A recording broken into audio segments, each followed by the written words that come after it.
Grand Rising. I thought I got that stretch out before this. Apparently I didn't. Or my yawn, whatever. It is Thursday, January 8th. I think that's what I wrote. Jeez. Can't even remember. Yawned since then. Yes, Thursday, January 8th, 2026. Grand Rising. Cheers. So, I'm up and I'm trying to be productive this morning, today. I'm thinking about being productive today.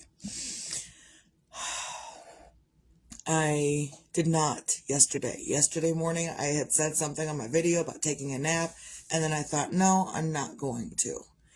And then an hour went by, and I thought, yep, I'm going to take that nap. So I ended up taking a 4 to 5 hour nap yesterday afternoon. And then I got up, and I went and picked up the kid from school. But then I also realized what I do on the way to pick up the kid from school. Lately, the last couple of months, I've been listening to my conspiracy theory videos. Like, I put a video on and then I start driving. I don't watch the video, but I put it on. It's like something that's on Facebook. And so I put it on and then I start driving. And that's what I listen to on the drive to pick up the kid from school. Yesterday I did not, and apparently I thought that I had my emotions under control, and songs come up, you start thinking about things because there's nothing else to do except drive, and the tears just started flowing again. That's exhausting. Like, I had some emotional moments during my video yesterday morning, and then I had some more emotional moments after my video, and it's exhausting. So exhausting. So, like, I've been up and doing the last few days, and then yesterday I was just like depleted. So depleted that I took a 4 to 5 hour nap, and then I got up, went and got the kid, came back, got her dinner. I don't remember what she ate. What did she eat? Oh, baked potatoes. That's what I made for dinner last night. Baked potatoes. So she ate that. She got her homework done and stuff. And then I went to bed early too. Like, I didn't stay up late till midnight or whatever like I normally do. Then I realized yesterday, because I haven't been looking at my calendar. I have not looked at my calendar for the period thing because I don't want it. I don't want the period thing anymore. I haven't looked at my period app. I haven't looked at nothing. And so the kid started her period yesterday. So we had a whole ordeal with that because she didn't have the supplies that she needed at school. And first of all, I told her, I said, well, situations will happen where you will tell yourself, well, that's never happening again. You're going to make a mistake. You're going to forget something. You're going to learn something. And that's going to tell you, well, that's never going to happen again. And you make that decision that you're never going to forget that stuff ever again. So sometimes when we get to the point where we have said, well, that's never going to happen again, it's because we forgot something, we did something, and now we just learned what's never going to happen again. And before you said that, you didn't know. I promise you that. There was a couple of instances when I was working at the factory. There was one instance where my forks ended up on the edge of the dock plate. And it was because Misty was angry and Misty didn't lock the dock lock. So then when Misty was going in and out of the trailer, the driver thought that the trailer was ready to go, unlocked, ready to go, and he pulled away while Misty was getting ready to go on the edge into the vehicle, into the back of the trailer. So Misty learned that's never going to happen again. There are instances in your life where you're going to learn, well, that's never going to happen again. And it's got the reason for you saying that is the reason that it will never happen again. Whatever it is, whatever embarrassing moment, whatever thing you didn't do, forgot to do, tried to do and failed, whatever, you will decide in that moment that, well, this is never going to happen again. And so you have to take your learning lessons as appropriately as they are around. So, also, I realized yesterday because I've been keeping track of the kids' period. Like, when I was a teenager, we didn't do that. Like, my mom didn't keep track of our periods. So then when I went to the doctor at 16 with bronchitis, and he asked me, is there any chance that you're pregnant? I'm like, I don't know. He's like, well, when was your last period? I don't know. So I'm taking a different approach with my youngest this time, in the fact that every period she's ever had since she started having periods has been calculated or recorded in my calendar on my phone. Because this mom isn't going to be unaware of when this child's periods are. We're not. She's not going to remember. I know she's not going to remember because I didn't know. And my mom was too busy to remember mine, so I get it. And so I've been keeping track of her periods along with mine, so I can see whatever. If they're collaborating, if they're not, whatever.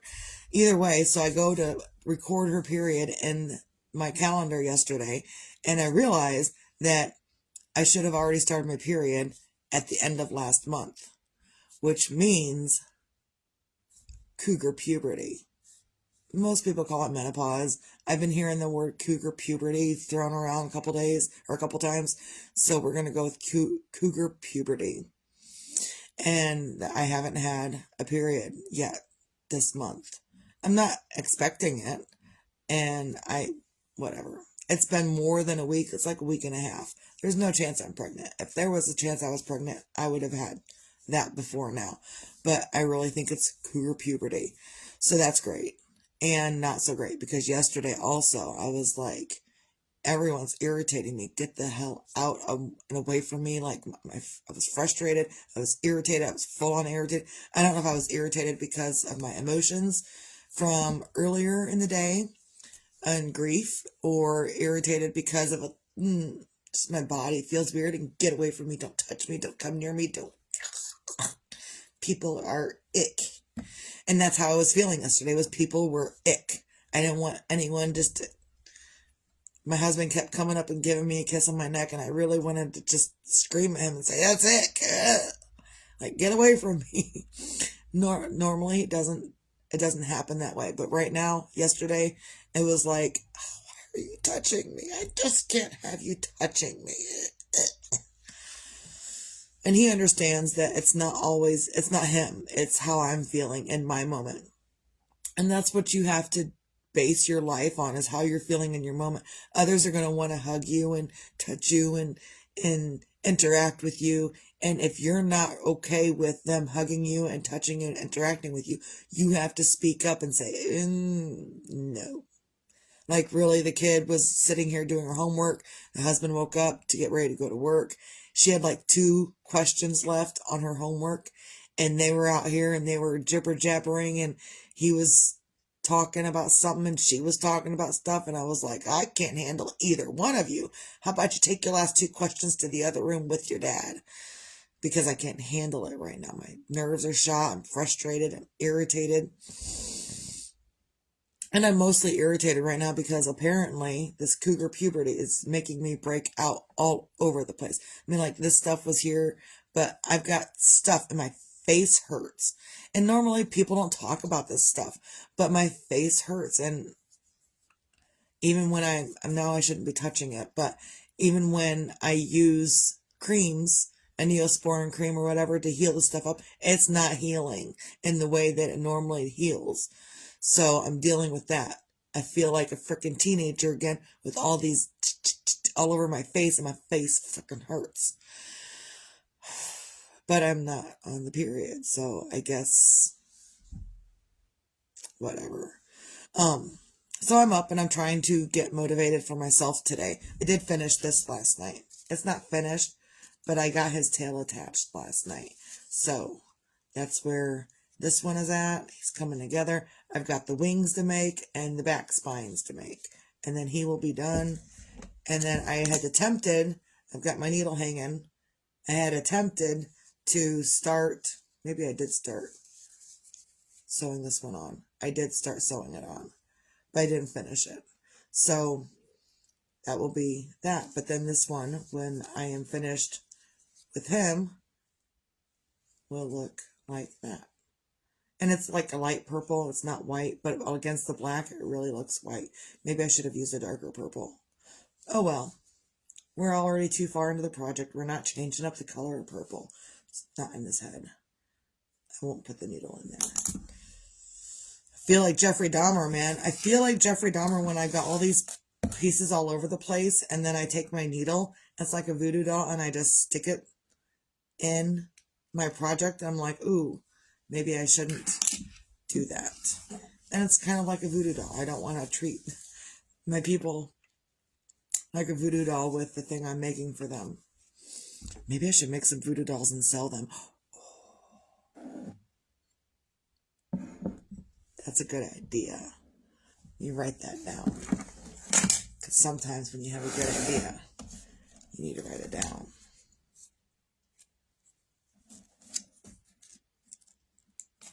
Voodoo dolls.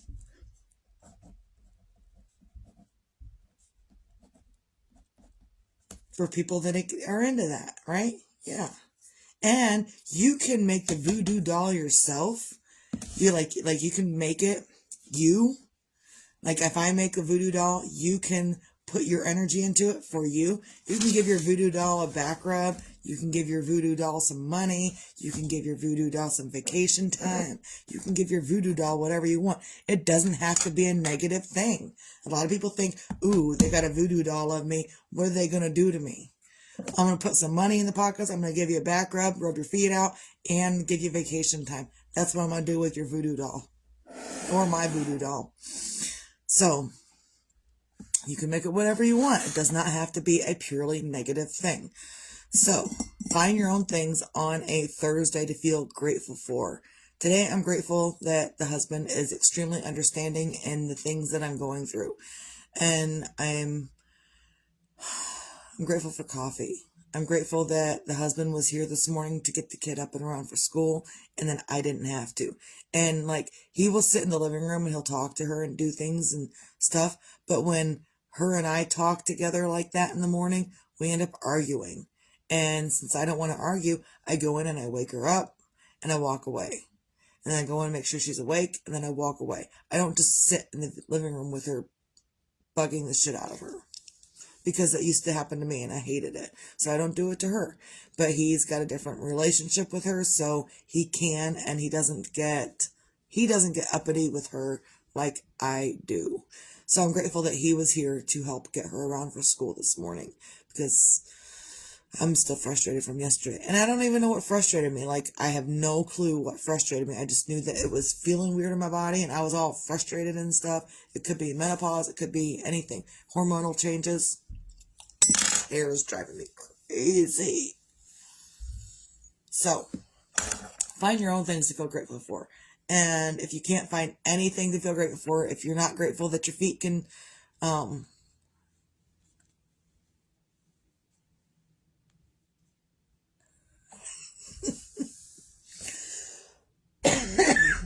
you're right, man. You're right. Read the first one and I was like, I think she means, and then you came back with what you meant.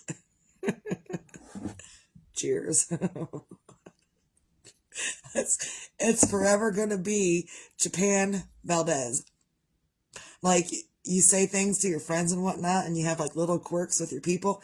It's forever gonna be Japan Valdez. I think that's totally appropriate. Cheers. And it made me hugely laugh. I have different things with the children of mine. With Tristan, my youngest son, he would say when he was 5 years old, turn sniggle. So every time my husband is trying to get me out of my funk, he'll talk about the turn sniggle, and it was supposed to be turn signal, but since he was 5, he said sniggle, and so forever it's been turn sniggle.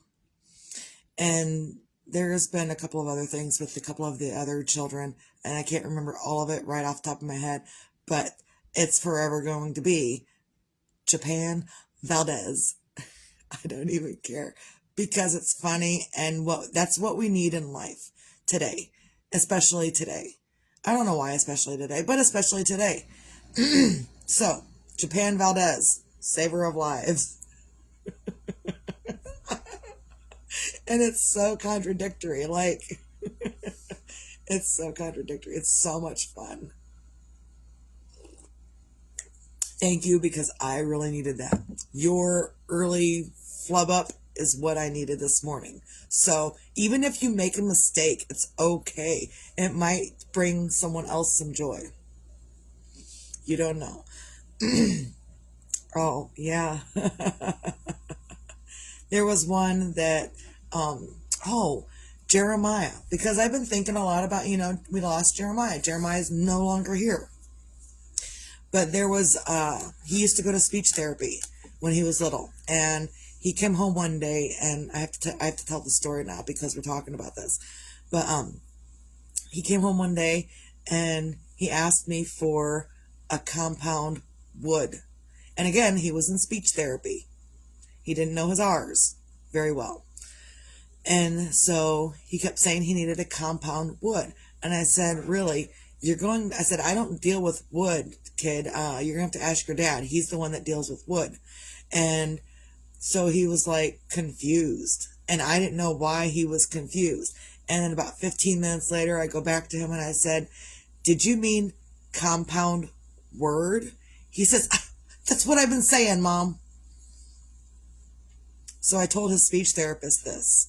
And she said she uses this story for everyone in speech therapy, that he was looking for a compound wood, but it was, and I said, well, what is before I came to the realization that it was word and not wood, I said, what is a compound wood? He says, you take one wood and another wood and you put them together and you get a compound wood. And I was like, well, that sounds like woodworking. So I think you need to ask your dad. And then it came to me that he meant compound word, where you take one word and another word and you put them together and you get a compound word. I know, it was such a great thing. This kid. So find your own things to feel grateful for. And if you can't find anything else to feel grateful for on a Thursday, be grateful that you can wipe your own ass. I'm going to say it every day, whether people like it or not, because you know what? It gets people's attention, makes them think about what else could I be grateful for besides just wiping my own ass. What else could I find? Because that's pretty shitty.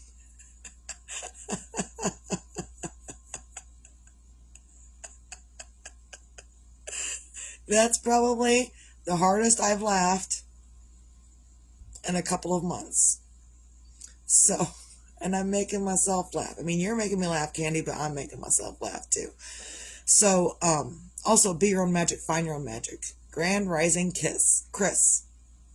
I see, now I'm leaving out my R's. Chris. Grand Rising Chris. You'll have to go back, Chris, and watch what I just said and why I left out my R. I didn't mean to, but it is. So, also be your own magic, find your own magic. Sometimes your magic isn't getting up and doing things. Sometimes it's taking a nap. And yesterday, I took an extensive nap. Today, I'm going to be up doing things, I think. I may not need a nap today, but I may. I don't know. We are still early in the day.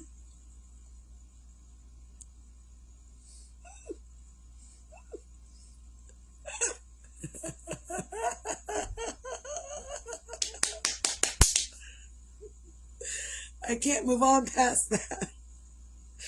Yes, Japan Valdez saved lives. Also, be your own sunshine, because whether tomorrow's promised or not is irrelevant. And sometimes someone's random mistake in words will make your day. And that's what happened just this morning. Instead of saying Juan Valdez, she said Japan Valdez, and now forever it's going to be Japan Valdez. Whenever I'm talking about coffee and Juan Valdez, it's going to be Japan Valdez from now on. So sometimes someone will bring you some sunshine to help you, and they don't even realize that they're helping you until the moment has passed. So And even if you can't find your own sunshine, that's okay. You can take a deep breath, take a nap, get some sleep, release your frustration, and find your sunshine on the other side. You're not going to be sunshine and rainbows every single moment of every single day. It's exhausting to be your own sunshine every single moment of every single day. You're going to have moments where you're frustrated. You're going to have moments where you're going to have those moments. And what's important is to not unpack and live in those moments, but to feel the moment for what it is and then dry it up and move on. And if you're feeling the moment for what it is and you're crying excessively, it will wear on your body. So cry for a little bit. It's okay. Cry for a little bit. Release that pent up energy and then dry it up and go do something else. I think that's all I got. I could say a whole lot more, but I don't feel like it. That's all I got. Everyone have a great day. Misty out.